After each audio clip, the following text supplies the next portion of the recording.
सकाळपासूनची कामं माझी सगळी झाली होती. पाणी पण भरून घेतलं. पाणी भरलं की सगळी कामं झाल्यासारखे वाटतात. त्यानंतर मी सोनाक्षी फ्रेश झालो.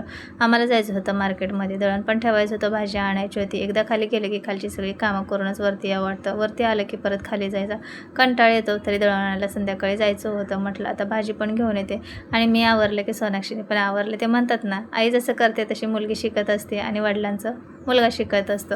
तर सोनाक्षी बोलली की मम्मी मी व्हिडिओ बनवते, म्हणून त्याने कॅमेरा चालू केला आणि अर्णवचं लक्ष गेलं तर त्याने येऊन कॅमेरा बंद केला. हे असं बहीण भावाचं चालू असतं. त्याला अजिबात व्हिडिओमध्ये यायला आवडत नाही. तर आम्ही बाहेर गेलो की लगेच आतून त्याने व्हिडिओ छोटा आमचा काढला होता. तर मी सोनाक्षी दळण ठेवायला गेलो. त्यानंतर मग येता येता नंदेकडे पण गेलो होतो. तर नंदेने ड्रेस आणि साडी दिली होती. त्यांनी ऑनलाईन ऑर्डर केले होते. त्यांना अगोदर हा ड्रेस आवडला होता, कॉटनचा आहे. तर ही ओढणी त्याच्यावरची. तर आता बोलला नाही मला वहिनी हा ड्रेस नको, म्हणून मी फिटिंग वगैरे केलं आहे पण मला नको, म्हणून तुम्हाला बघा येतो आहे का. म्हटलं ठीक आहे बघू, आला तर आला.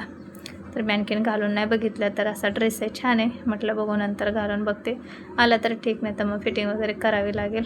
तर इथं मग साडी पण त्यांनी दिली होती. डोला सिल्क साडी होती, छान आहे. तर नको बोलतात. म्हटलं ठीक आहे, नंदीला देऊन टाकते. आता गावाला जाणार तर ताईंना देईन ही साडी.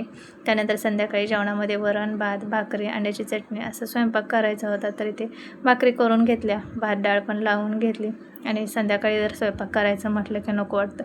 सकाळ आणि संध्याकाळ खूप जास्त गरम होते. दुपारचं एवढं काय वाटत नाही, तेवढं सकाळी आणि संध्याकाळी गरम होतं. तर असंच होता शॉर्ट व्हिडिओ. सबस्क्राईब करा. बाय.